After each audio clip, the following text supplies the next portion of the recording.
Well, it's the end of the summer that was 2022, 2023, and yet there's more cricket coming up than ever. Oh yes, we are talking BGT. How do you feel about calling it the BGT? I'm not sure. Let's find out about that later.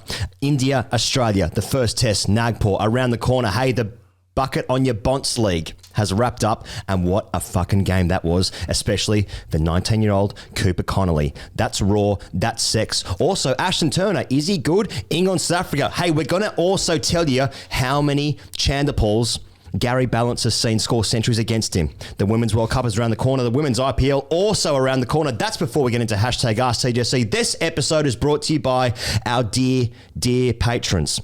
Patreon.com/Great Cricketer. I feel like there's an economic crisis happening. People pulling out left, right, centre. Also MANSCAPED later. Speaking of pulling out, my name is Ian Higgins. Sam Perry, where are we at vis-a-vis visas? Firstly, acknowledging your return. Great to hear your voice. Thank great you. to get that energy. Great pull-out gag. 90 seconds in. And the Manscaped comment. Okay, big announcement vis-a-vis visas. Yesterday we were in a scenario where we were contemplating two scenarios. One, the announcement of our impending arrival to India. And the second one was crisis communications about the cancellation of shows in India. Yeah. Thankfully, and these people know who they are, we have secured, and I'm speaking vis-a-vis visas. Yes. Visas. So. What? We have visas. We're going to India tonight. Absolutely pumped. In fact, I'll go a step further. Frothing. Not frothing, rabies frothing. Yes. No, you've had the shot. Not You've had that sorted. Not frothing at the mouth, Yep. but figuratively frothing. Are you looking at your chops? He's licking their chops. We'll get to it. I think Ashwin's licking his chops. Are you talking about the real Ashwin or the guys in the nets? We'll get to that too. We'll get to that too. I'm sure he was licking his chops. What a compliment. Yeah, I am licking my chops. And there will be some frothies, I think, on the plane tonight. So, Oh, yeah, okay, yeah. So, Froth Central, Yep. India, we're on our way. Live shows deluxe. I think there's a couple of tickets knocking about for Delhi and Gurgaon. Yep. Everything else is gone. Yep. But as you were saying just off air before, if you are in the vicinity, you've missed out on a ticket or whatever the case, or the times don't line up for you, please continue to message us just let us directly know. and just say, can you change the time of the show to 7:30, for example? For those sold out shows, how do I get a ticket for that? Yeah. Or how do I get one? Or just, can you get me a ticket? Can you get us one? And that's really nice. That demand is nice. That's good. But if you Yeah, can keep but if you doing treat that, people, that'd be good. like with a bit of disdain, then that's sort of where I'm at. Anyway, if you want to keep supporting TGC, patreon.com/Great Cricketer, because obviously we'll be recording our daily reviews for the first two test matches live in India.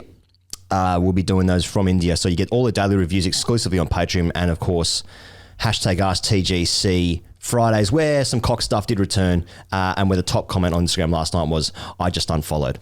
So if you like that kind of stuff, but if you want to keep TGC going through the year, patreon.com/Great Cricketer. Oh, by the way, I was supposed to turn off the 15% annual subscription to TGC on February 1. Didn't get round to that. So if you listen to that right now, you can still get 15% off your yearly subscription to Patreon until I get round to changing that.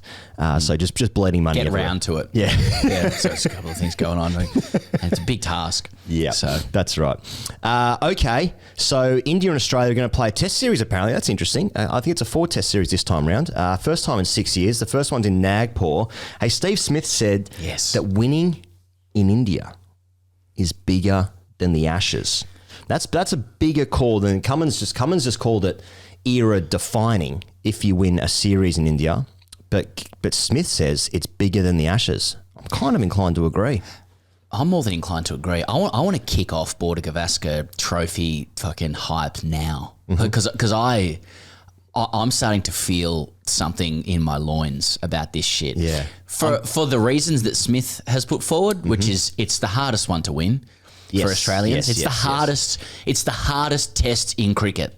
It's the hardest thing to do. Because it's hard to even win one game there. One game. Exactly. Let alone do it over 4 when they Yeah. got guys picking mangoes off trees, as Sock said last week, 6 foot left arm into crap. Yeah. Dealing with that. Exactly.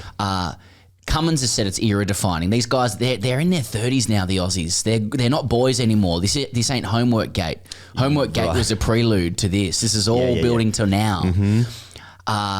Other guys are saying, you know, it's a hard graft. Toughest challenge in Test cricket. Stark said it was a crown jewel for Australian touring teams. Nice, I like that. This is on, and not to mention the fact that these are the last 6 months of Test cricket ever in the history of the game. Fuck, I forgot about that. Do you remember? Yeah, I forgot. So Yeah, this yeah. is the last time we're going. This is the last time Test cricket means anything. Fuck, that's so big. this is fucking on. I'm excited by Pezza because we're into the week now where Australia goes and wins the series in India. Like, because now, like, all my logic and sense says that Australia will lose this series 4-0, but there will be gallant in defeat for a session or two. But now in the week of the first test, I'm like, fuck, I can't believe we're going to win this. Like, no, because, you know, I'm Australian, therefore that's what we do. All of the signs are there. There's All of them are there. In Australia, it's just all Australia talk, and India are quiet. And you know, when there's no news about your team, you're usually in a pretty good spot. Now, Right. they do have a couple of issues. I mean, Boomer's not playing. Yeah. He's got a back, doesn't he? Shreyas Iyer's out for the first test with a back, I think. Yeah, Adani lost 36 billion this week. That's right. So that's troubles. Rishabh Pant is out due to a fiery car crash. Right, okay. Tragedy plus time. He's back. Okay. And we know that India cares, though, because, I mean, you know, you can't tell me Modi wasn't just having a look at Khawaja and going, you can wait. Yeah, you make him wait. Make him wait. Make him wait, Make boys. him wait a little bit. Yeah, that's right. And TGC, too. Different reasons. There's a few key differences. Yes. But nevertheless, we'll all be over there, and it's going to be the battle's going to be on. I like the Aussies' maturity with all of this. I'm not sure how it helps with 6 foot left arm into crap, but like all the Aussies are talking about the great challenge of India being how to figure out how to score runs. Okay. You know, and I just Back to find basics with find that idea really impressive. Like, they're like you got to find a way against these guys. You got to work it out in real time. Like, you know, like the runs. You got to work out where my runs. Like the runs are hiding behind a bush. If you just like lift up that bush, there they are.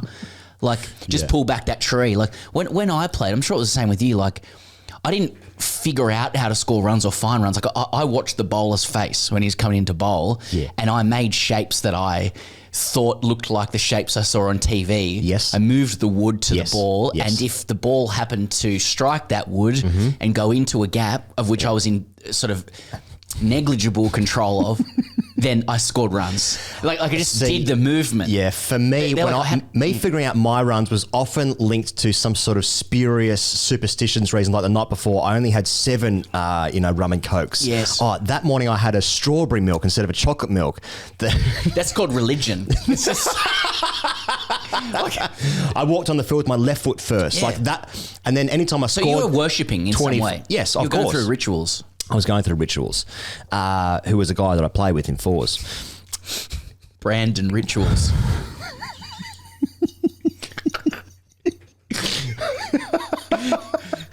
But yeah, Steve Smith's there like Pac-Man working out how to hit gaps and all. Yeah. Okay. But he's doing the same thing about hands. It's like anytime I scored over 25, I thought, now what happened on Wednesday this week just gone at work when I sent an email? What was that circumstance which led to this fortuitous set of circumstances, this serendipitous moment of me scoring 27 off 63 against the second worst team in the comp? Cricket ends up being like this really bad pursuit of just Groundhog Day, like just doing the same thing every week to try and get to 27 again, and you never do. Not to mention the fact that when you get to 27, it is like I'm lost. You climbing up a mountain and like it's too high now. I don't know what to do. I must fall off. Alice in Wonderland. I don't know what this is. I'm scared. There's a rabbit over there. I'm at a tea party. What's happening? I was saying last week,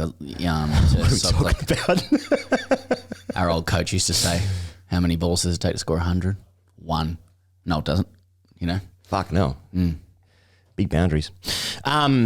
Anyway, yeah, figuring out how to score runs. I mean, you know, and there's also like these. Wait, I haven't seen a picture of a deck yet, which I like. Usually in Australia, we're getting photos like this is the Gabba deck in August, and the first test is in December. Like, I don't give a fuck. Like, I like this mystery about what we're going to get. You know, the Australia just decided not to have the warm up game because last time they were served up a green seamer. So I was like, well, what's the point? We're not getting any benefit of that. They've been practicing at the SCG. Not Sydney Oval. Not Sydney Oval, thank you. Not number 2 as well, which is a hard place to score runs. It takes a real good play to get a double. Right. Well, they took a look at the ground. Yeah, more than that, but yeah.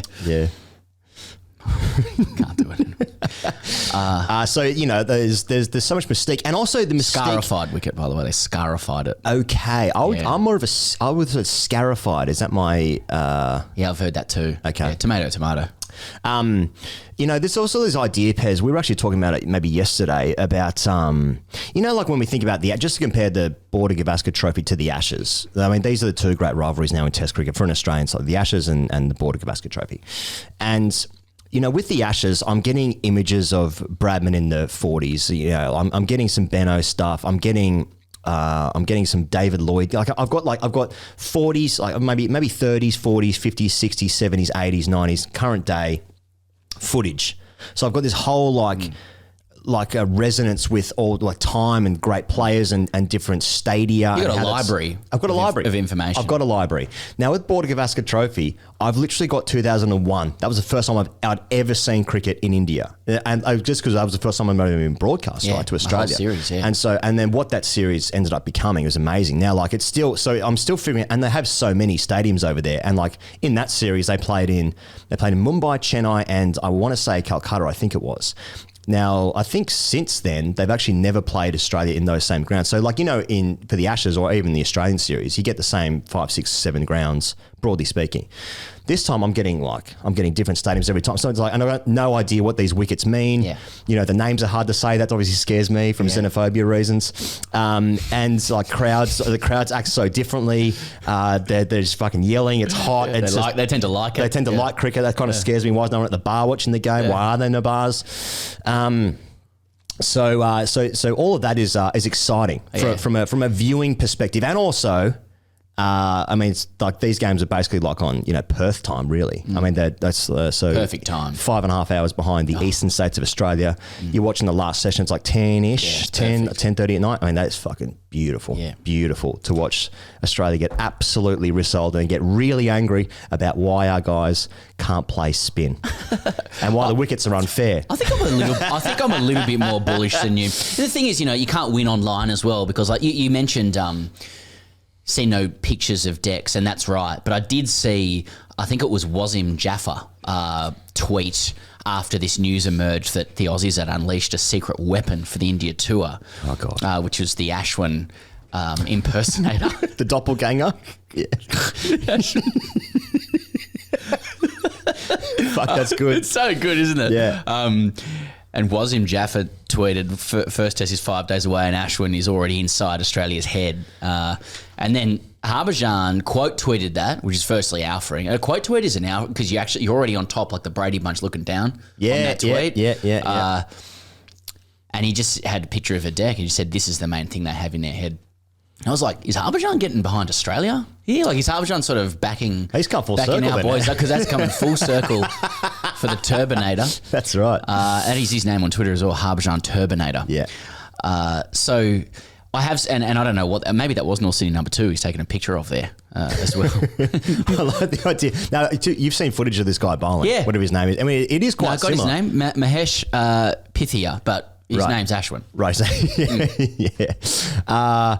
It is pretty similar, but I mean, this guy, is he just like a gully cricketer? Like, is he just come off like the street? Is just like coming, guys like coming to training, just like wearing jeans and stuff, just buying some offies, and it's like, what the fuck's this guy doing? Is that the same, or is this guy playing like some Ranji Trophy? I want to know more about his backstory. Like, is he? Yeah, good shout. Because it's actually looking very similar to Ashton's action, but he's buying half trackers, full bungers. Yeah. Like, what are we looking at here? It's actually landing him. Bowl, no. It just sort of comes out a bit the same. Yeah.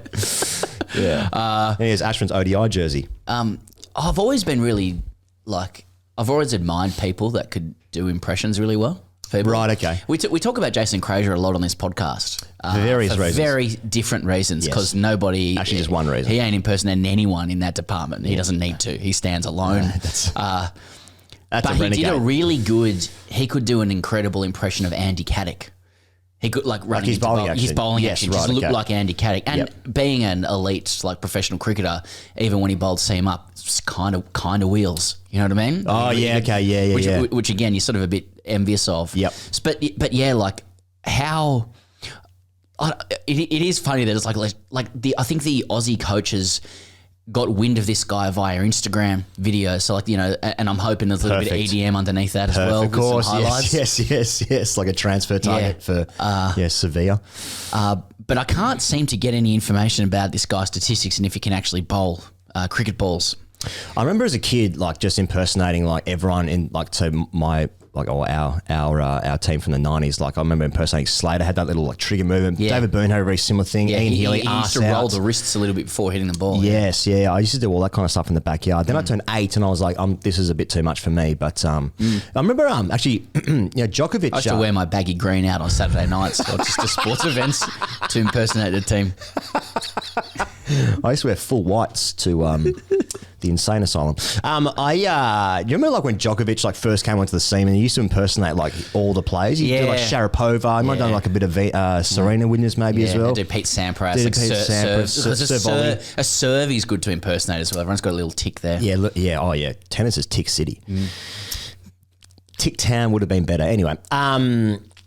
But then I think at that point, people will be like, if you took your game seriously, you're going to be quite good. Anyway, I'm not really sure what happened to him in the end, but all the best to him in his endeavours. So do you want to talk about the teams? Because Australia's sort of fallen over here after a long, hot Australian summer. So Hazelwood has an Achilles, Stark finger, Green can't bowl. Those are the three. And I was up until 2 days ago, Khawaja visa. So the questions are, Boland will come in, I'm sure, for Hazelwood, right? But then I then suppose what do you do with the spinning options? I've obviously got Agar and Murphy, thank you. Swepson. And Swepson over there as well. And then I guess Bareback Morris could play as well if they wanted to do that. But then I suppose the more interesting question is Green. Is Green one of Australia's best 6 batters in Australia? And then I was just thinking about the team generally. Is having that all-rounder is just so pivotal to gluing the side together. Despite he never really bowls 30 overs in an innings because he can't, because he'll break. But it is interesting. He was excellent in Sri Lanka. Green, he was sort of very good 80 in the game that Australia won.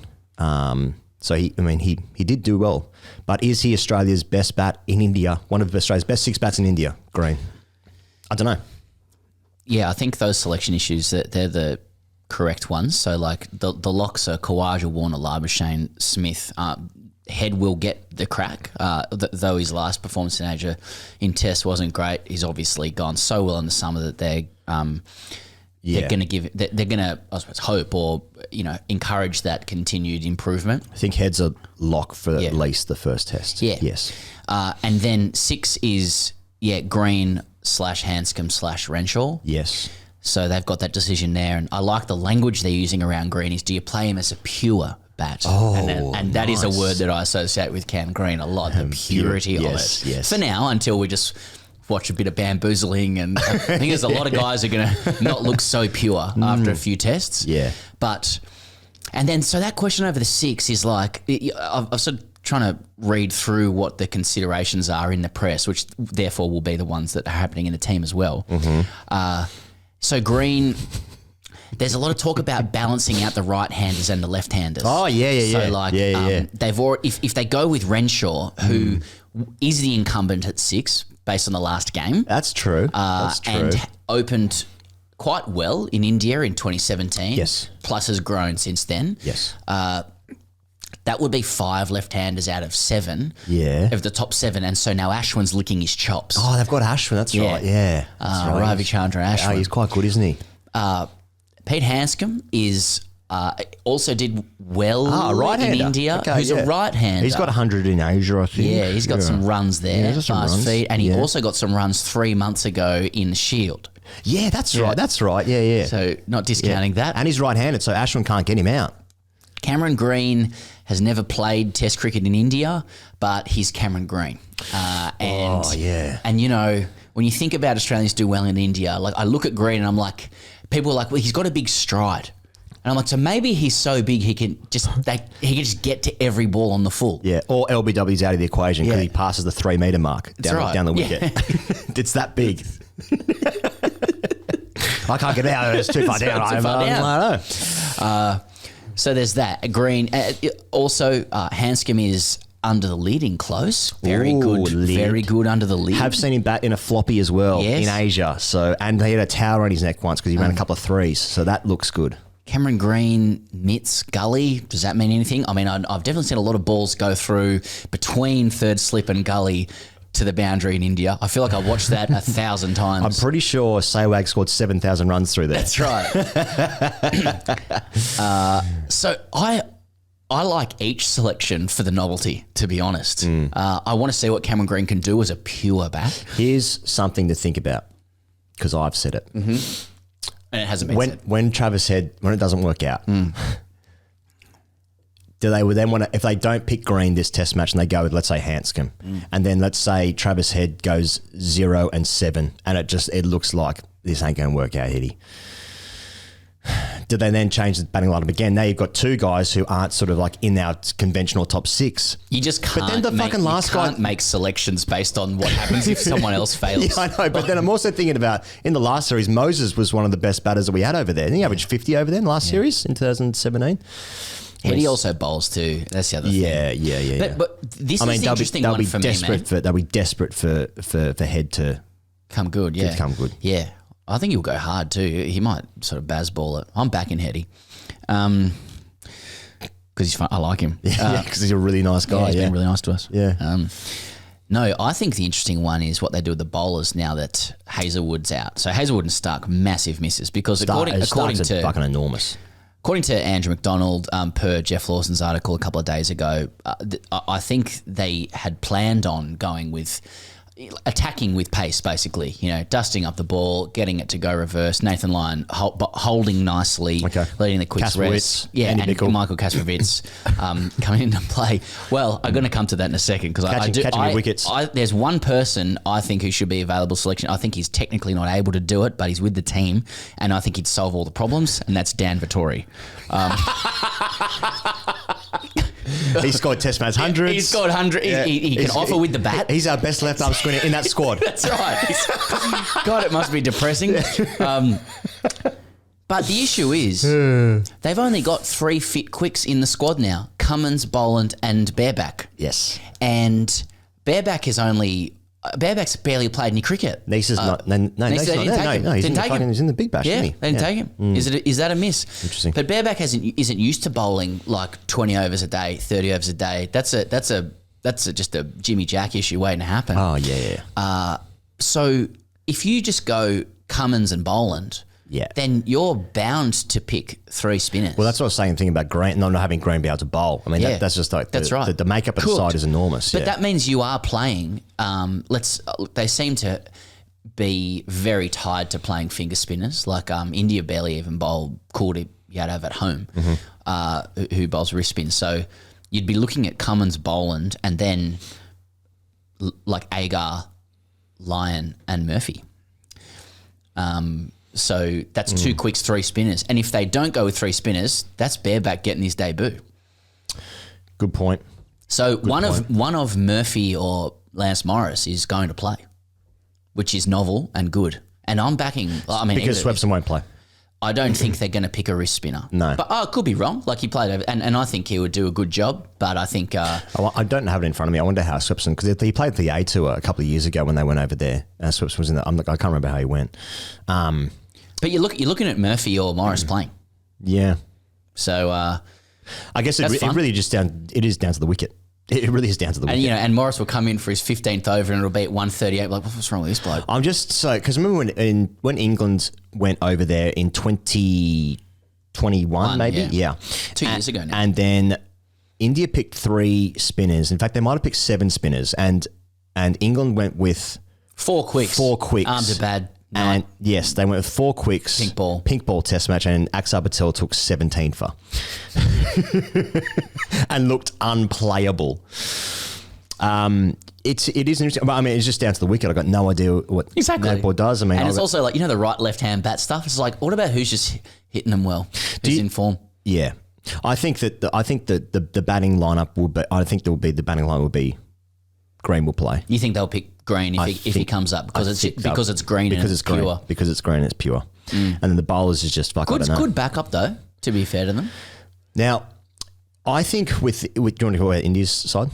Yeah, that's all for Australia. Oh, one thing I want to say is like on Indian decks, so much of it is about like getting the best of the conditions, because obviously our conditions are correct. And that's right. If you're not going well, theirs are incorrect and immoral. I just think that but what I think it is true is like obviously the home team has the home advantage anywhere, but because the conditions are so foreign to Australia in this instance, to chase a score in these foreign conditions when it is the hardest time to bat, like in the 4th innings, it would just be remarkable. I mean, I'd love to see the stats about how many times a visiting team in the last 20 years has chased a score in India to win a game. I love it, mate. I can't wait for this shit. Like, I'm looking forward to some test starting and the deck looking good and Warner and Khawaja like bombing over the top straight away because they know that it's going to get fucked in about half an hour. What I'm also excited about a little bit is when Lyon comes onto the bowl and they're like, and they go after him. They're just like, oh, fuck, well, it's on now. Yeah. They just try and hit him out of the ground in the attack. Now, it's just some good shit. In the last couple of series in India, like I feel like some of the difference often has been either Rishabh Pant scoring runs down the order or Jadeja or Ashwin coming in and scoring runs down the order because the wickets have been so... they've been so hard to score runs on that like just that extra depth down the order where guys who are more used to batting in these conditions just do the job. And obviously Ashwin's he's got 4 or 5 test hundreds. Jadeja's got about 9 triple centuries in first class cricket. You think you're basically 2/3, 4/5 of the way there, and then Jadeja's got his fucking Excalibur sword out and he's at 100. I think Axar Patel might bat ahead of Ashwin or maybe. Well, anyway, my point being Axar Patel is also a very good player and I'm going to guess he's going to play in this series and may play a role. So firstly, like Cummins has won every toss in the last year, so Platinum Balls has to keep that going for starters. Please. But that's one of the questions I mean, Crickbuzz is putting forward the question of whether India is going to pick Kuldeep Yadav or Axar Patel as the third spinner. So they're saying Ashwin and Jadeja are locks.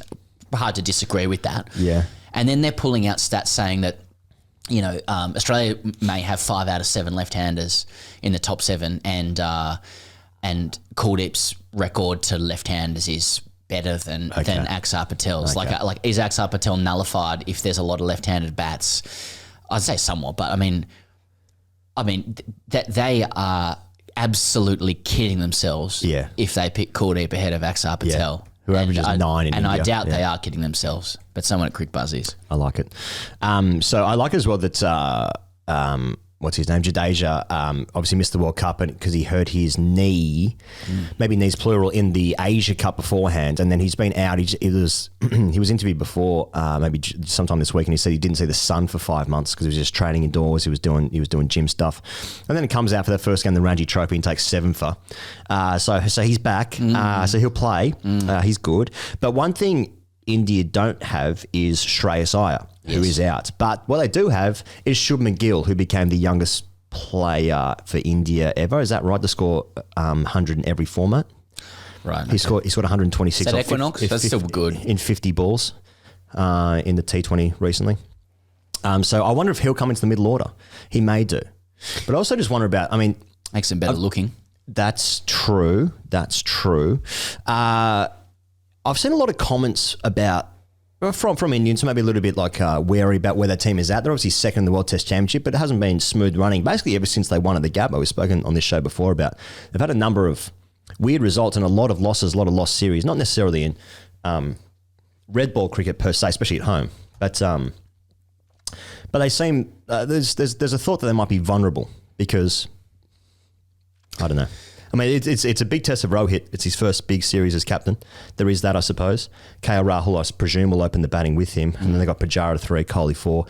And then I wonder if it might be Shubman Gill at 5, who obviously is an opening batter and did so well in Australia, part of that side that won at the Gabba. But opening the batting, because I'm not sure what his record is batting in the middle order. But and then obviously they've got issues with the wicketkeeper. Then their bowls will be whatever it will be. But there's just there's an air of like they might be a little bit vulnerable. I don't know. I'm just like I think Australia's more a good inclined team, to like back the home record. I mean, they've lost one series in 30 or something. I think they know how to beat Australia at home, and I think they will. It will be a holistic effort from arranging wickets that suit, and I don't think that's necessarily a bad thing, or a wrong thing. I think all countries do that ultimately, and so I think they know the formula. And I think the question is, what can Australia bring something much more improved than what they have in the past? I'm looking at, can Smith be Bradman? If Marnus has his own breakthrough series ahead of him, I'm calling it a big boy breakthrough series. I like it. If he breaks through, and because he's already broken through, he's obviously top bat in the world, or whatever. I'm talking about like away series, deluxe fucking Space Jam stuff. In case you weren't aware what I was talking about. Yeah, okay. But if he has a big series, he's in the big four. Sure. Make a five, I don't know. Okay. Travis Head has some transcending to do. So some guys are going to have to step up beyond what we're expecting for Australia, really. And I think it's going to come from the bats. So, normally they get away from us once or twice in the series in terms of batting. There's going to be some big scores, all that kind of gear. Normally we're pretty reliable with the ball and we know what to do, but it's can guys nullify Ashwin, Jadeja and Axar Patel, who are going to be bowling 80% of their overs. And I think that India is pretty reliable. Those three normally do the business. You know what I mean? They usually go okay, yeah. And if Ishan Kishar's behind the stumps, does he make lots of noise? Like, that's the other thing. Like, That's right. What can he bring Does he laugh? noise-wise? Does he laugh? There's a laugh appeal. Yeah, I mean, I think what's most likely is that, Marnus is the interesting one because, even his record in Australia is just so, he's been such a big part of Australia ascending to number one test team, broadly speaking, in the world on top of the World Test Championship. But his record outside of home is actually, I don't think he's got 100 outside of Australia just yet.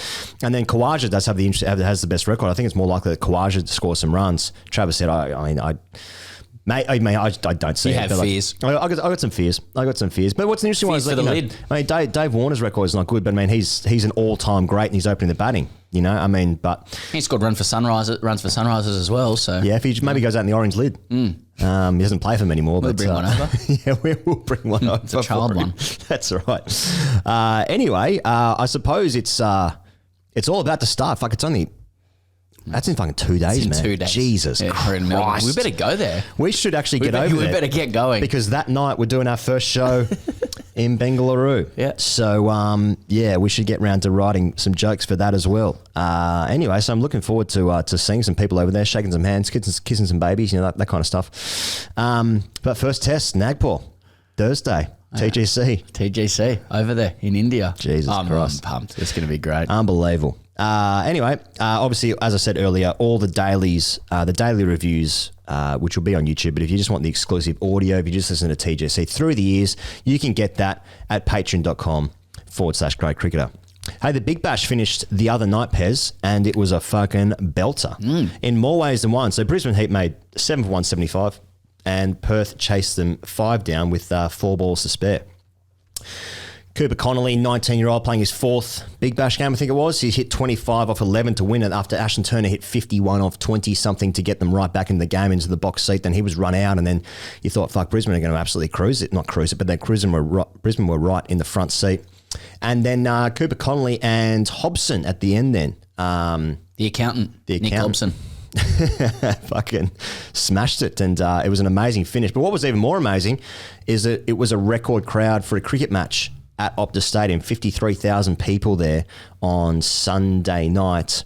It's probably the biggest Big Bash crowd ever then, right? It would have... Oh, no, I think there's no... one of the early derby games in Melbourne was like 80,000. Oh, shit, good shout. I remember that. In the first couple of years, yeah. But the broader... obviously, congratulations to Perth. I think that's their 5th Big Bash title. That's the 2nd in a row. That's the 3rd final they've been in 3 years. They're a fucking great team. They're probably the best team in the history of the BBL in its short history. But definitely are. I suppose there's a bigger question, Pez, I want to ask is was the Big Bash good?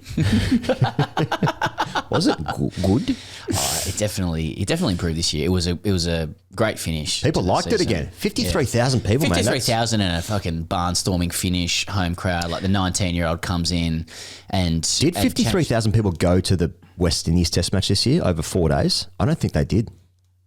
They might have if the Scorchers were playing the West Indies. Yeah. But true. No, it did. I thought it got a little bit of a bounce, the Big Bash. I still think a lot of the macro questions with the Big Bash remain unresolved and are concerning, you know. And so I think to park that for a second, it was a great finish to the comp. I think there's lots of signs that the Big Bash is reviving somewhat. And I just know that there's a constant conversation about the Big Bash in Australia. I think Cricket Australia should be heartened by that. I think Aussies want it to be good. I think I think there's something there. There should be something there. It's been going for over a decade now. Years, It's great analysis. Perry says there's something there.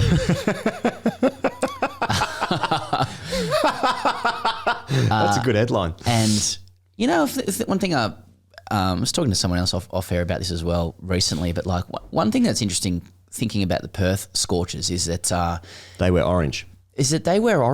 And the whacker was called the Furnace, and they were playing against the Heat. So it's just general. I saw the mascot for the Scorchers, and he appeared to be some sort of dragon. Like, what is a scorcher? Yeah. A scorcher is a term used as an adjective to describe a day. Like, it's a scorcher today. Yeah. Well, scorched earth, you know, like if the scorch is kind of like friction, you know what I mean, like a treadmill burn to a child. Now that would be a fucking very inappropriate mascot. Just a child on a hospital bed with a burnt, like just a scorch, like a third-degree burn on their arm. You know, it happens. You have policies against that. There's a new team, the Fremantle Rashes. No, look, they are far and away the best team in the Big Bash League, and I saw there was an article, I think it might have been Robert Craddock, maybe Ben Horn, I can't remember, sorry boys, whichever one it was, saying, you know, that Australia should have sent the Scorchers to the T20 World Cup, to our own T20 World Cup, you know, with the way they play and stuff. Yep. They've got a way of playing. Interestingly, like their overseas players, I could be wrong here for the final, but their overseas players were Steve Eskenazi, friend of the show, with respect, plays for Middlesex and Sydney Tigers. More importantly, Sydney Tigers, in Sydney Test cricket. And joked on the show a couple of weeks ago about not being able to get a game in the 100, but he can get one of 10 overseas spots in Australia. And David Payne, I think, as well, as a county player. And both good players, very effective players. Sure. But Scorchers aren't built on stardom.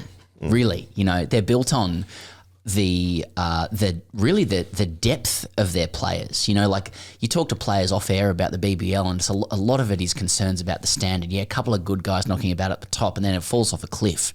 And you get a lot of guys talking about not having played a lot of T20 cricket. You know, Tom Rogers had a really good season. He spoke recently about not even having played much T20 cricket before as well. And so we seem to be looking to solve a lot of T20 or BBL issues by trying to get some bigger name players in. But I don't know if Aussies are buying this guest appearance model. You know, guys coming in for 4 games and knocking off. I think our crowds are, you know, have a little bit more like sporting maturity or sophistication. I don't think that's necessarily working. Now, in opposition to that, Smith played a couple of games, Warner played a couple of games, crowds are up for that, and obviously Smith delivered. But I think there's a reason why a lot of these good teams like the Scorchers and the Sixers like passed over big players in the draft, because they understand like these, you know, this idea that you get good players. They want to win it.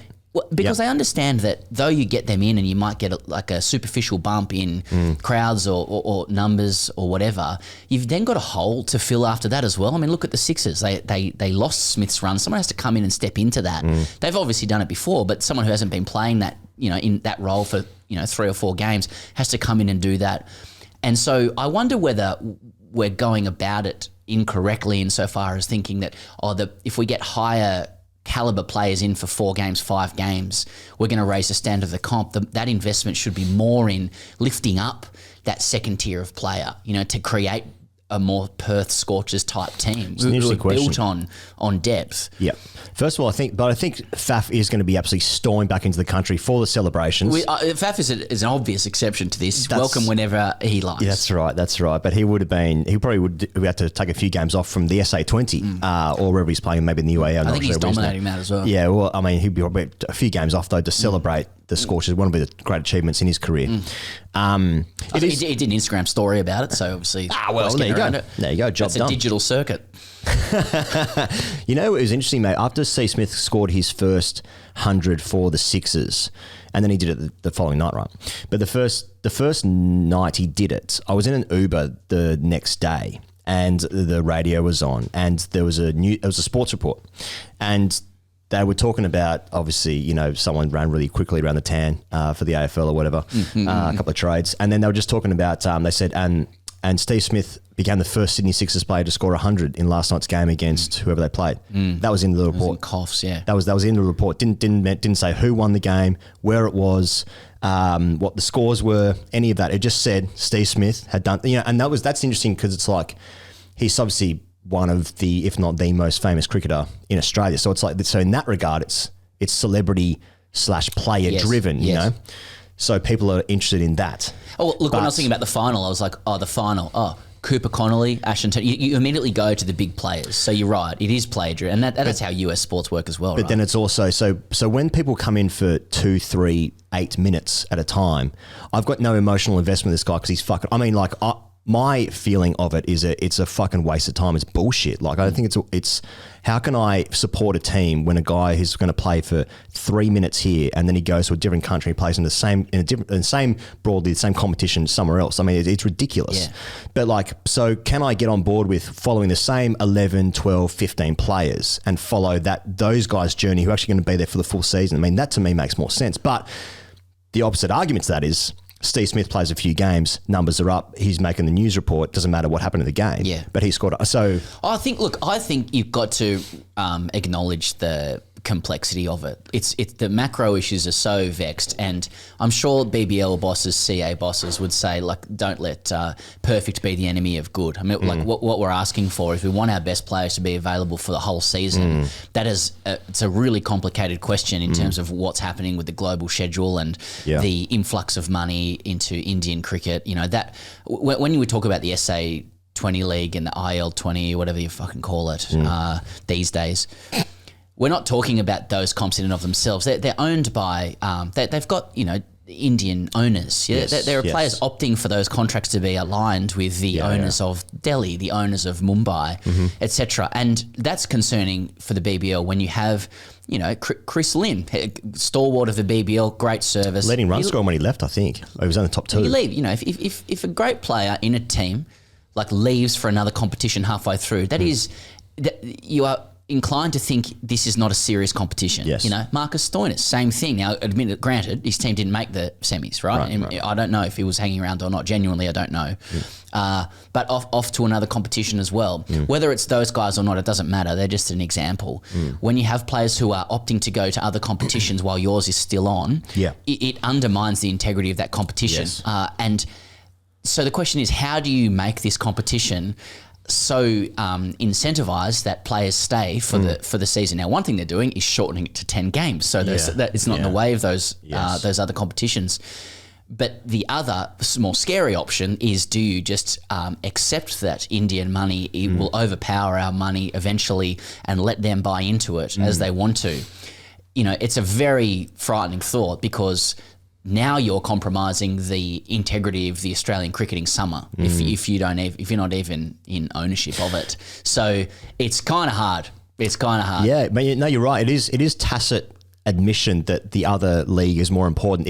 I mean, it's the same as like if you're playing grade cricket and you have a uni exam and you don't turn up to 4th grade, then I'm the club selector. I'm like, oh, do you think is the uni exam more important? And you're tacitly admitting, yes, it is. You're turning up. We've got a car parked outside our studio, whose actual moniker is the Clubman. It says Clubman, and you're driving in that car. Yeah. But you're going to your uni exam and you have as the clubman. Yeah, because actions speak louder than words. Say what you like. Say what you like. After the game, do what you want on the circuit. Right. But, you know, you really reveal that uni exam's more important.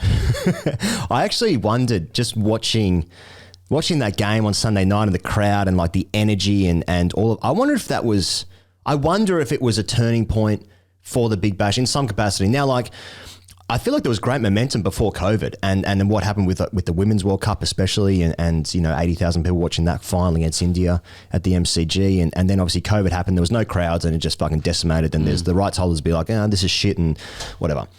But then like 53,000 people turn up on a Sunday night to watch the Big Bash final. They're all wearing orange and they're buying into it, and it's a great game of cricket. And it's like, I wonder if that is the beginning of something. I'm not sure what that something is, because when Todd Greenberg was in here a month ago, he was saying if you looked at the schedule next year, well, like the West Indies Test matches are at this time of year next year, or maybe the end of January. So the Aussie players aren't playing next year. Cooked. I don't know. There's just you say it's a turning point. Like it goes in waves. The BBL, doesn't it? Yeah. You know, they often get momentum and then it can't capitalise. But you know, because cricket's going towards T20 cricket. Test matches are fuck them off. They're dead after this series when we lose. After the next 6 months, we need to beat India there and beat England we stop cricket. there. Then we can stop, do whatever. Go over to ODI World Cup India or whatever, Connolly. Although I will forget what happens when Australia beat India in the World Test Championship in Southampton or wherever they play that game. That game. Yeah. And I think, no, that's the end of cricket then. Yeah, that's right. Anyway, I don't. But yeah, I was just thinking like even that big game where Smith and Warner played against each other in the Sydney Sixers versus the Thunder game, that night at North Sydney, the Australian women were playing that night, and it's just like being pulled in like different directions. Like, how much fucking cricket can you watch at the same time? Like, isn't that the same audience? Big Bash for kids, for young people, in the women's game as well. Like, I don't know. It just feels like there's a lot going on. But good thing there's a rest after this. Anything else in the Big Bash? Well done. England, South Africa in the ODI series. Hey, some stuff happened there. You see Jofra back, 6 for 40. That's all I wanted to say, maybe third best figures ever for England. Is that right? Let's just say it was good. I heard on the Good Wisdom Cricket podcast that he'd never taken a forfeit for the England ODI side, but in all of his ODI games, in over half of the ODI games he'd played, he'd taken a throfer. Right, He's never got 4, and then he just now he's back. Was it his first game back? 6 for 40, purring. You're like, England have revolutionised cricket. He's been out, and he just comes. Like, as soon as he's available, he's like best player.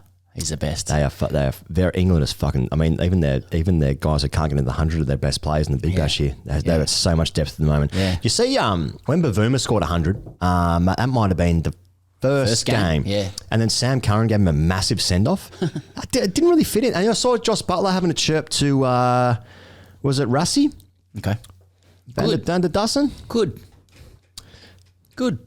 I guess that's there's a bit of South African stuff knocking around with those names there. Yeah, no, yeah, but you've seen... what does that mean? Curran, Zimbabwe. I see. Maybe they went to school together or something. Oh, I understand. Yeah, it's all the same area. That's right. Yeah, in Surrey. There's a little bit of. I've just seen some. I've seen some conjecture from English press about the strength of this ODI side. They've used a lot of players. Ben Stokes did a quote retweet saying like the schedule is the main problem about this team. They've hardly played ODI cricket when they haven't been their full strength side. I just cannot believe that there's any sort of idea that England aren't a very good white ball team. I mean, England and India will be the two favourites heading into the World Cup in September or October, whenever that is. And obviously, I expect Australia now. All these guys, Australia should win. Once it starts. Yeah. And once every time I see it on TV, I want Australia to. I expect Australia to sort of dominate every micro and macro contest. Mitchell Starc will be holding the white ball, and I think he's going to try and swing it in here. That's right. Try and hit the stumps. That's right. That's what I'll think. Like cricket now is. It's like most games are like practice exams. Oh, I thought cricket now was a new T20 competition. Cricket now. Cricket now. Yeah. Cricket then and cricket now. And just the good players get themselves up for the small few games that matter. Yeah. And I think that India and England will be good at that time. I think so. I haven't had 1 minute to think about 50 over cricket. No, in this meaningless bilateral series. I'm sure, sometimes when you're at like an airport, if you travel a little bit, travel a bit, do you? Whatever. You're at an airport and you just for a brief moment you forget what city you're in. I'm in Melbourne, am I in Sydney, for example? Yeah. Just for a brief moment, where am I? I'm sure international cricketers have turned up to a game and gone like, what format is this again? I'm wearing my whites. Yeah. And it's a... Yeah. Or like if it's a 50 over 20 overs, like is this one day or T20 cricket? Like you just have to remember. No question. No question that's happened. Or someone's bowling their third over. It's like, I'm just sitting in a little spell there. Yeah, you're pulled. Yeah. Chop out. There's no chop outs in ODIs, are there? Nah, you really pick 6 bowlers, and then I suppose a 6 bowler is the chop out. Yeah, because you've got an official chop out in T20. You got an official chop out. I think that'll be our next T20 show. I want to see a new the chop out. No one can steal that. No one can touch that. I want to see a new signal, because there's so many signals now for umpires, which are bringing more and more fans to the games. Yes. Free hits, that kind of stuff. Yeah. Power plays. But like when someone's buying the chop out, I want to see a new action involving a pelvic thrust from an umpire. Love that. Chop out, like Maxwell's come off for the chop out. Joel Wilson has to hump leg stump to signify the chop out has begun. I love that. Just there should be a new, like the BBL, like Power Surge has been good in the BBL, I think, 4 and 2. Yep. And the BBL is always good at those innovations. Perhaps every team has to carry 3 or 4 bowlers whose records are so bad it qualifies them to be the chop out bowler, and the opposition get to pick who they want to face. How sick would that be? That would be sick if the batters could pick who they want to face. Fuck yeah. The matchup stuff. Just and they up. point at him, you bowl. And you got a point. And then there has to be an over where it just turns into T-ball, where they literally just put it on a tee and they have to hit it into cow. And if you don't get 36, someone dies. Yeah. In the crowd, a random person in the crowd dies. Some people say it's a batter's game. I'm not sure, but I'm going to get my bowler to come and put it on a tee, and then I get to hit it. I'm just saying, it's something to think about. Hey, on Joffre, by the way, just a little personal announcement. We're going to England to do live shows, and my dad's coming over to watch, and I it's a bit too hasty in saying, I can get you a ticket to Lords, but I actually couldn't. So, thought you could have some strings to be pulled. If someone out there down the barrel somehow could help with 2 tickets to Lords, me and my father, it's shameful, I know. Don't tell him, and that doesn't matter because he definitely doesn't listen to this show. That'd be Why don't you just great. get 1 ticket? Because you can go wherever you want. I want to sit next to him and see if I can get a hug. That's nice. But maybe Joffre can sort that out for you. He sent you a birthday message once. I'll do. Look, I won't do anything. Wow. The last time we went in 2019, we were approached to strip. We were approached to strip at a hens. Yeah, that's right. So strip from whites. Yeah, we should have done that. But look, any assistance, just missed out on the ballot there. Yeah. I'll perform. Whatever. Just let us know. And this is not the last time I'm going to be saying this. The West Indies and really got to come Zimbabwe. through for Dad there. Sorry. Day 1 and 2. The West Indies and Zimbabwe, or indeed Zimbabwe and the West Indies, are embroiled in a test match series as we speak, I think. I'm not really sure. Tanj Chanderpaul became the first player in about 10 years to score 100 opening the batting for the West Indies. His opening partner, Brathwaite, who has scored the last 1200s, I think, opening the batting for the West Indies, also scored 100. But Gary Ballance is playing in that side. He's playing for Zimbabwe. He's obviously played numerous test matches for England. He has now seen both Shivnarine Chanderpaul score 100 against him playing for England, and now Tangerine Chanderpaul score 100 playing against Zimbabwe.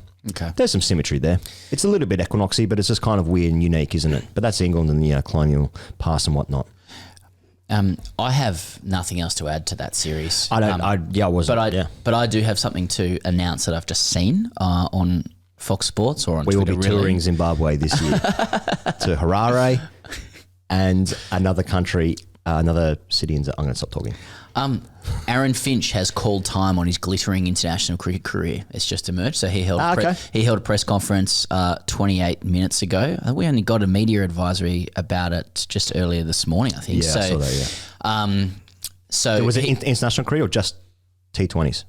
He's already retired from ODIs. He has. So he said the time is right to let the T20 team move on to a new phase. It's been an amazing journey. I'm very grateful and thankful. He's already retired from ODIs. So that means they're on the lookout for a new captain. But a few words about Aaron Finch off the top of the head. Yep. Firstly, sensational bloke. That is sensational fellow. One of the most important things. In the conversation as... There's basically 3 guys who would be in the conversation for Australia's best ever T20 player. Him, Watson, Warner. Yeah.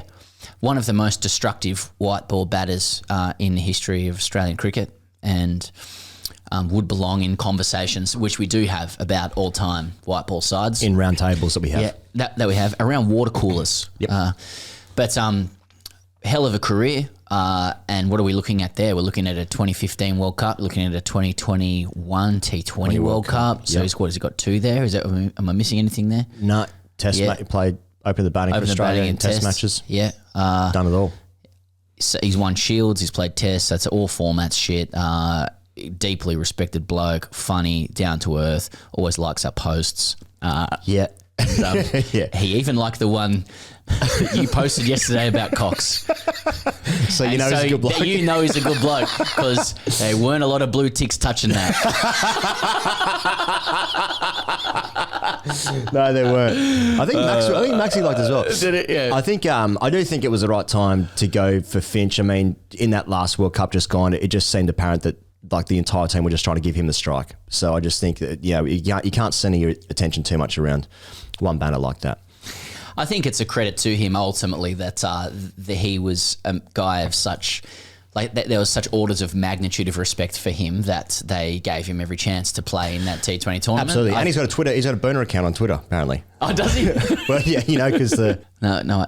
Okay, no, we don't know what we're talking about. Yeah, I know other guys have burner accounts as well. Who are involved in cricket. Okay. And they're all stored away. Some sensational tweets knocking around. Anyway, no one wants to write that piece. Yeah. And what a piece. Yeah, Finchy, valet from your career. 100%. I wonder, and the problem with these things, these retirement speeches, they never go on to make clear whether or not they're going to continue to play grade cricket. And I think that's the big question outstanding from this. Will he go and continue to practice at Geelong Cricket Club in the Aaron Finch nets? You'd have a look for a season, wouldn't you? Is that what he said on the show? Was it nets named after him? He's got to be looking for more than that, doesn't he? How can a club, he plays with Geelong, right? Yeah.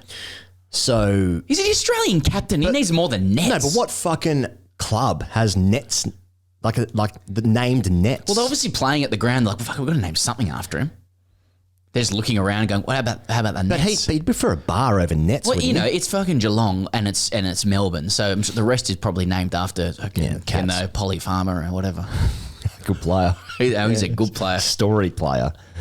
A lot of people in high circles respect that kind of calibre. You can talk to blokes who have played Fuji Rock Festival and fucking stadiums all around and have supported Bruce Springsteen.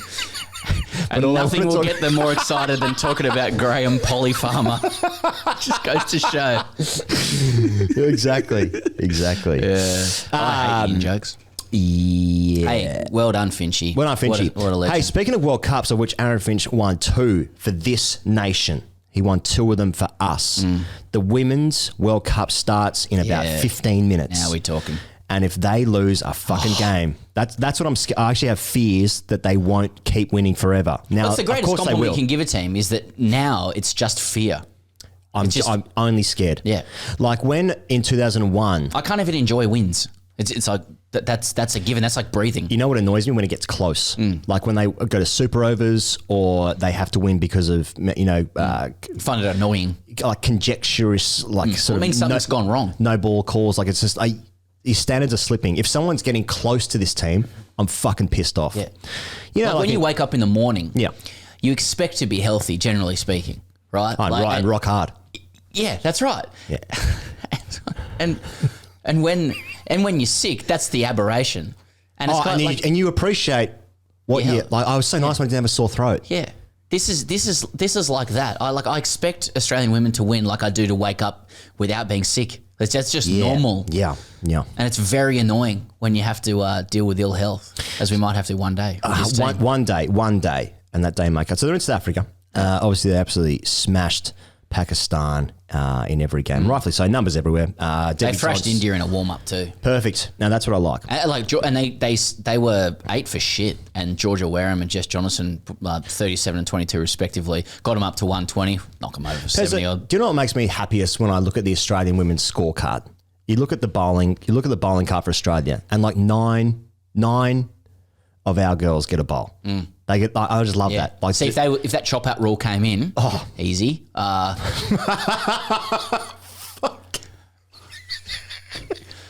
Yeah. No, but if it came in, you'd have problems. Yeah, you'd have to bring in someone. You have to bring in someone else. Yeah. Midge.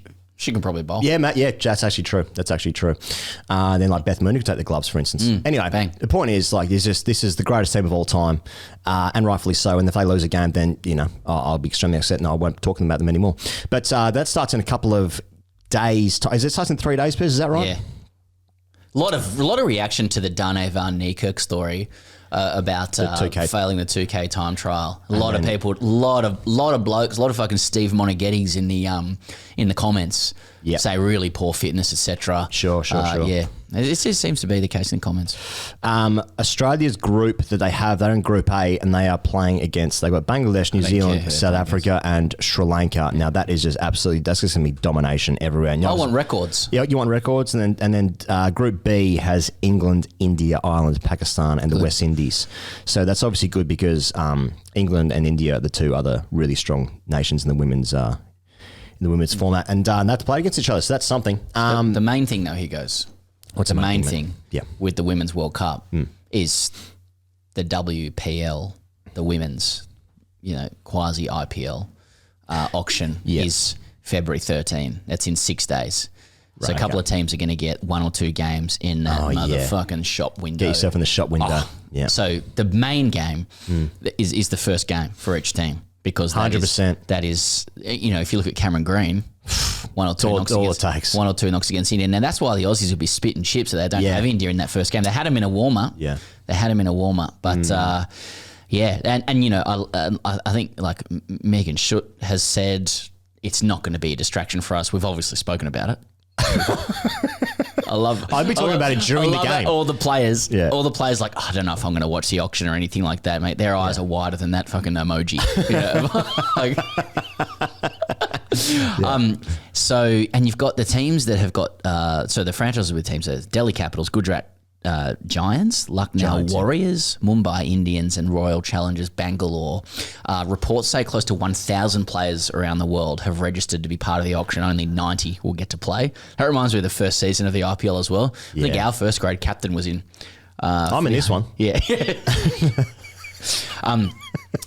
And I've just known a lot of players. I know Elisa Healy said this. I don't know who else said it as well, but like a couple of players are saying, and maybe I'm just getting fed RCB material, but like a lot of them are saying, like, it'd be great to go to RCB.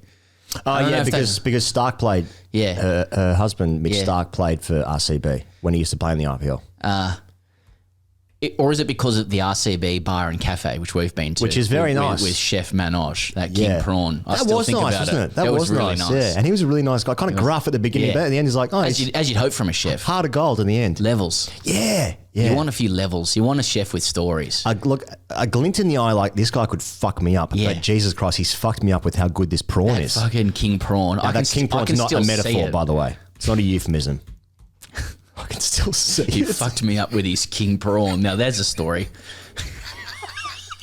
When I went to RCB Bar and Cafe, the chef fucked me with his king prawn. Did you just say, no, he got the king prawn, that's what my T-shirt says when I bought it from the gift shop. I got fucked up by the king prawn at the RCB Cafe. Chef Manoj, what a king prawn that is. Make sure you speak well of this prawn. Visa's been revoked. So, just on, I didn't cover this last week, but so there was bidding to own these first 5 franchises. Yeah. We missed out, by the way. The Ahmedabad one. And this is this has gone for 12.89 crores. Now, this is something where I'm only just now, after like 2 years of sort of more Indian work, learning to do, but 12.89 crores, like a lot of things in Australia, if they're not precisely in the language we want or said exactly the way we want to say it, Labaskagni, Labashane, whatever, then we're not going to be bothered. So 12.89 crores doesn't mean anything. But if you want to work out what that is, I'm going to tell you how to do it, because sometimes you're writing 12.89 crores to AUD won't work on Google like that. You got to write 12.89 crores to INR, right? And then it's going to give it to you in weird commas and shit. Yeah. Get rid of those commas. So I've done it here, and you write in that's I think 12.89 crores, like it's in the billions of INR, but you do those numbers to AUD. Yeah, so INR is into rupees. Yeah. So it's 1289, and then I think there's 7 zeros. INR to AUD. That is $226,239,103.24 AUD. 226 mil. Because originally I thought it was $12.89, which made less sense to me. Yeah. Sorry. Yeah. Well, I'm glad I've clarified that. So that franchise has gone for 226 mil. Who said women's cricket wasn't valuable? I probably did about 10 years ago because I was a fuckwit. And so did a lot of other people. I'll just put myself out there. That's fucking unbelievable. I mean, you saw when Australia went there for that T20 series. They play ODIs and whatever it was when they went there recently, maybe 2 months ago. And there was like 50, 60,000 people there in their first game they played. Do you remember that? And it was just like, fuck, this is going to be something huge, this women's IPL. And the first one, it's actually in April, isn't it? Surprised that the auction's so soon before the tournament starts. But I guess the schedule is what it is. But 226 mil, fuck me. Also saw from an Australian perspective that Rachel Haynes is going to be the head coach of Gujarat. Yeah. Yep. And there's one of the English, who was it? One of the English, is it Catherine Brunt who's going to be the coach of someone else? Or have I made that up? Let me look up. I've seen this as well. It's Charlotte Edwards. Charlotte Edwards. That's the Mumbai Indians. Right, okay. That Mumbai franchise. Oh, you got to get That's that. what I'm talking about. It's a Netflix this is one. this is gonna polarize, but like, is there a franchise in the IPL? I don't want to pander it too much. We're about to do that for the next 2 weeks, but is there a franchise that like what you'd be like? Oh, I'd like to be part of that. I'm like Snoop Dogg, mate. I just wear jerseys at every different venue that I go to. I saw him wear a Souths jersey at Good Vibe. So, just different football jerseys, whatever city I'm in. Well, I mean, we've said previously, having covered the IPL in the last couple of years, that Delhi's the one because of Ponting, and then we obviously had Watto there as well. There's some good stuff there. Delhi's like where you go, like, because I think. Oh no, but okay. What I want, I mean, Mumbai's like a big city, because it's Netflix, isn't it? It's a Netflix series. Just big city.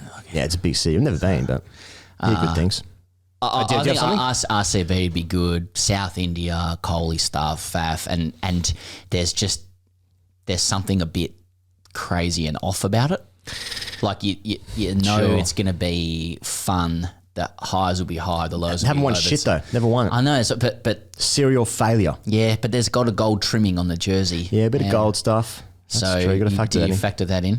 Speaking of fucking things in, let's talk about Manscaped, Pez.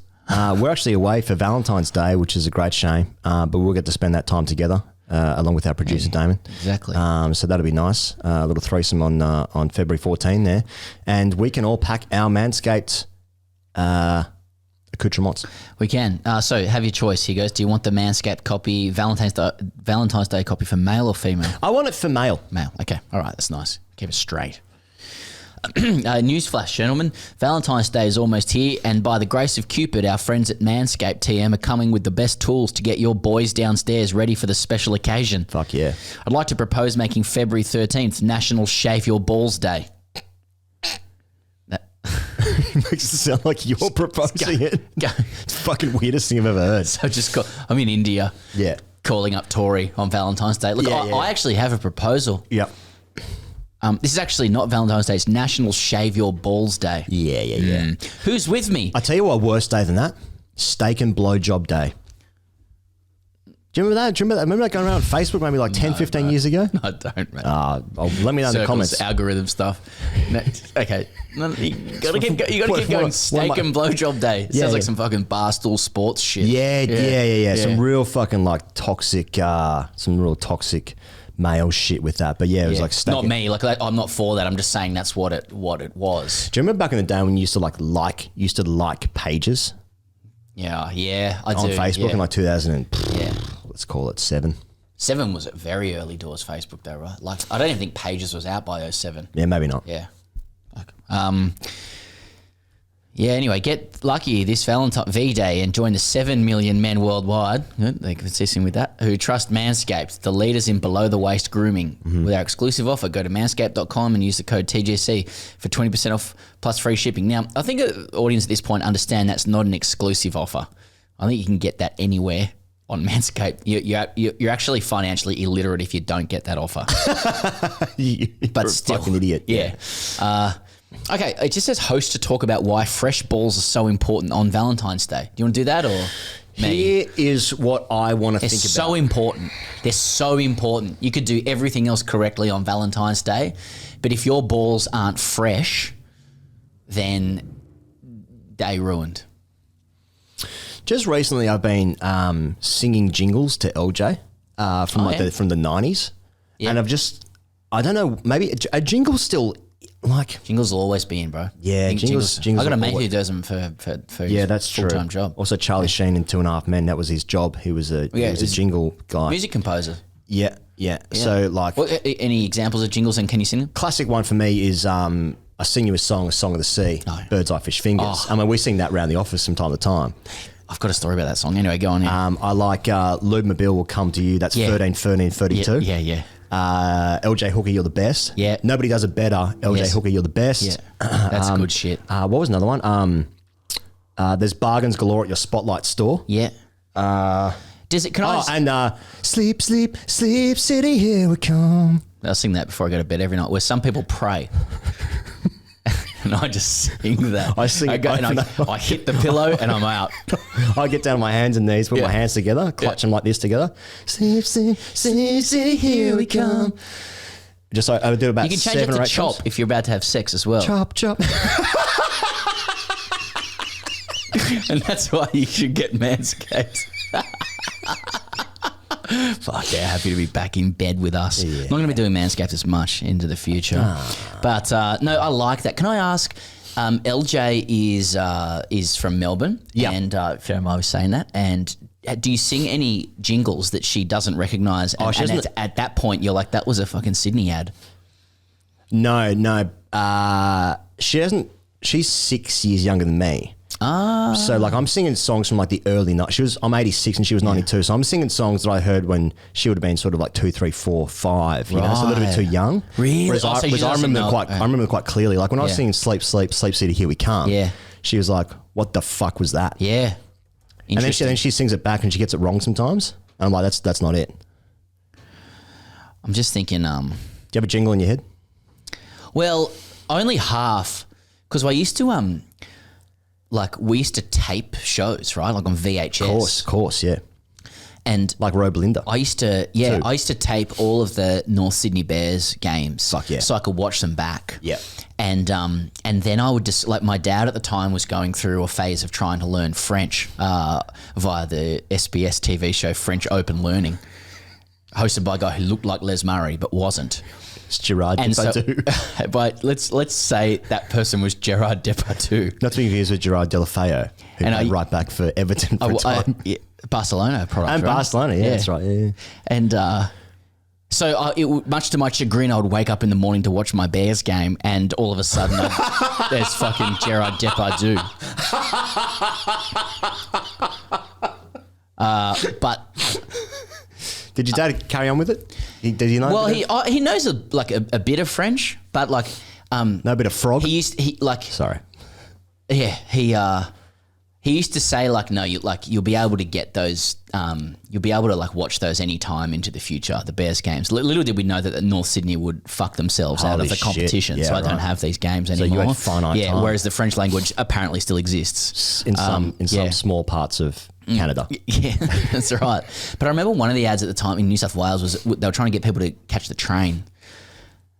Train's the way to go, yeah, train's the way to go. Then they would am I doing this? And there would be extras and models in different sporting attire, and the guy was singing about sports like basketball, football. So I've got half other jingles. So what about the great Australian ads of the 90s and 2000s like Jamboree? Come on Aussie, come on. That was a banger. Yeah. Just for the cricket. Yeah, for the cricket, yeah. I mean the greatest jingle of all time is the Channel 9 Wild World of Sports theme. The Channel 7 trumpet was pretty good. Oh, that was good. That was good. I mean, Jamboree Recreation Park, where you control the action. Oh, you control the action. Well, come on. This is from the 90s. You could, honestly, anyone could say to you, like, I went to Jamboree, and the only follow-up question you could ask is like, well, vis-a-vis the action. Who was in control of that scenario? Did you control it or not? You can imagine a lawyer, like when there's an accident with a child, opening statement. Now, there's a promise that you actually control the action. Third degree burn shot. 5 elements to a contract. Were you in control of said action at the time when you went to the Jamboree theme park? What about Bob, Jane, T-Mart? Oh, that's good. That's good. That's good. Yeah. Mellow Yellow. Not really. Lubemobile's on here as well. That kid. He can't say 30. He can't say TH. And he looks old enough to be able to say that. I play with a guy, actually played with multiple guys who couldn't say third grade. Played third grade. Yeah. Played fours. I worked with a CEO who couldn't say New South Wales and New South Wales. South Sydney. You got Banana Boat. Yeah. Anyway. Oh, Banana Boat's a good one. Yeah. Oh, okay, fuck. I got a couple here. Install a ream. The symphony. And what about fucking Decorate? Decorate. Ray. Oh, yeah. Shit. Yeah. What about Doors Plus? No fuss. No, that was the one. That was how this started. That's how this started with LJ, because LJ's like got this door to a balcony, right? And it's She's got a door. Yeah, she got a door, right, mate? Oh, fucking Hodgie. Hodgie's over there. Hey, Hodgie, mate, you got a door then, man. Man, it's fucking Greg Matthews and Brad Hodge. They got a door there, man. Anyway, so the door is broken. And then, so I've got to get sorted out the door, right? And then I said to her, well, you know, we got to go. Don't do it with any fuss. That door's plus no fuss. And she's just like, what the fuck's that? She knew that one. Oh, she knew it, yeah. Yeah. It's like went out of business in 98. Doors plus no fuss. Yeah. 4811111. Pizza Hut. And then they had to, do you remember they had to chuck a 9 in front of it? Yep. 9481. Sydney started putting 9s in front of stuff. Right, yeah. Jesus. Oh, What about time to be alive? There is nothing like a crown. Picking it up or putting it down. Ah, yeah. Sort of. Yeah, sort of, yeah. Okay. Not as good. Not But as good. bird's eye fish fingers, so... Yeah. I was in Chesky Krumlov with my This is the fiancé. longest Manscaped ad of all time. What about roses? Thank you very much. Fuck, this is good shit. And I was in Chesky Krumlov in 2014 with my 14, with my then fiance, and we got really high, really stoned, and it was like to paint the picture of Chesky Krumlov at the time, Poland. It was snow, covered in snow, and we went to some bar that was like an illegal bar or some shit. And this is the guy that was behind the bar and was like, all these Aussies were coming in, and he was like, Aussies used to be big and scary. You guys are all basically all like sort of, you know, elitist latte sipping cucks. Yeah. And he was right. But I got really high and found myself, I found ourselves singing. I'll sing you a song of the sea, bird's eye, fish fingers. Just really enjoyed singing that. Fuck just, yeah. It's a great track. Yeah. It's a great track. Yeah. So shave your balls and hair in that general vicinity with Manscaped. Maybe we have to come up with a jingle for them. Hashtag AskTGC. A non-wrote in. He said this story may or may not be true, as I assume is the case with most AskTGCs. I'm a young 20-something South African with a great love for the game since early childhood, as I come from a family where most of the men are great cricket lovers. That's great cricket lovers, not great Got cricket it. Makes lovers. a difference, yeah. I spent my early days hitting balls and chasing balls after learning the basics of the game, where I was forced to change from being a natural left-hand bat to right-handed, probably just because in this game you can't do things the way you want, and my dad and co were giving me an early lesson. Anyways, I grew up being an avid follower of the game, watching most RSA games on telly and learning all the different skills to the point where I could even do shit left-handed again. However, this was all with a tennis ball or street cricket stuff. Recently, a mate told me that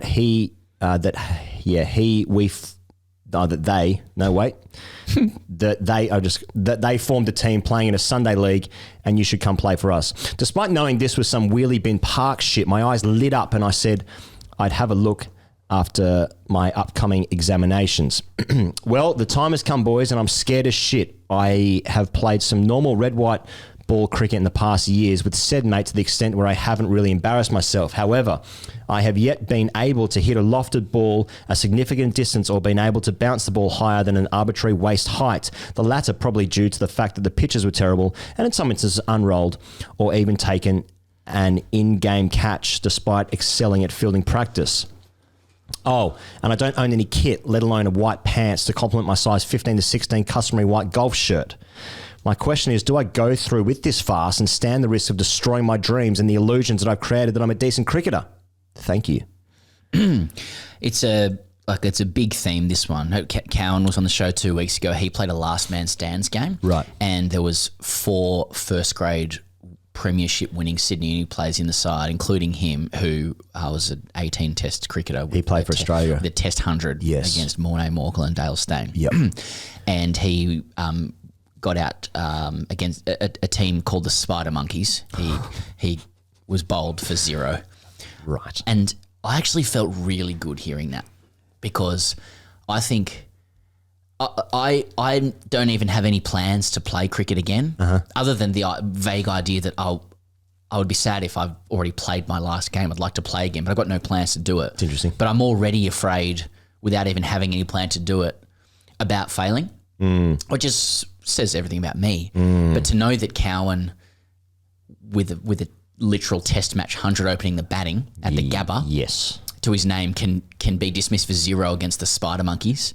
It makes me feel like, well, it's just you can never defeat the game. Yeah. And so taking any like ego or expectation into a return to cricket is funny and foolish. You just will get sorted out. The game is going to sort you out. And I suppose the soonest time we're going to be playing is like I expect to be playing some fucking cricket in India. Yeah. Like maybe not a formal game, but I want to get out into the street and I mean, help us out, Indian fans. Like my understanding is when you're playing out in the Maidans and the streets and shit, Right. that like the general spirit is that you're trying to whack it. I'm looking to build an innings. Like I'll be looking to fucking to have a look at a couple. If we miss shows in Chennai and Hyderabad because Pez is on red ink, That's what I want to do. And if people are getting into me, I'm allowed to have a look if I want. Yeah. You go back and fucking bowl. Do you remember your last game that you not grade cricket? Do you remember the last time you played a game of cricket? Do you remember what happened in that game? Because the reason I ask is I genuinely don't remember. Off the top of my head right now, I could figure it out, but like right now I can't remember what happened in the last game that I played. And like, so I wonder with Cowan, who like achieved all those things, and like his last season he played for New South Wales. Yeah. When he came back from Tassie, like he scored like over 1,000 runs that year. I mean, He was still good to go. He was still good to go. So like all those memories and like and finishing on top is what you kind of want to do. Now, like I didn't finish on top, no doubt about that. But I just can't remember what happened. But there's no doubt in my mind. Like if I'm turning up to a game, I don't own kit. I'm wearing. There would have been no time in my career where I was going out on top. yeah, that's true. That's true. Maybe under 13s. Yeah, Kanga cricket. I'm fucking bomb some 3-year-old. Like if I don't own kit and I'm wearing an oversized white golf shirt, like I'm not going out on top. Like I think a non should just keep keep the dream alive in his head.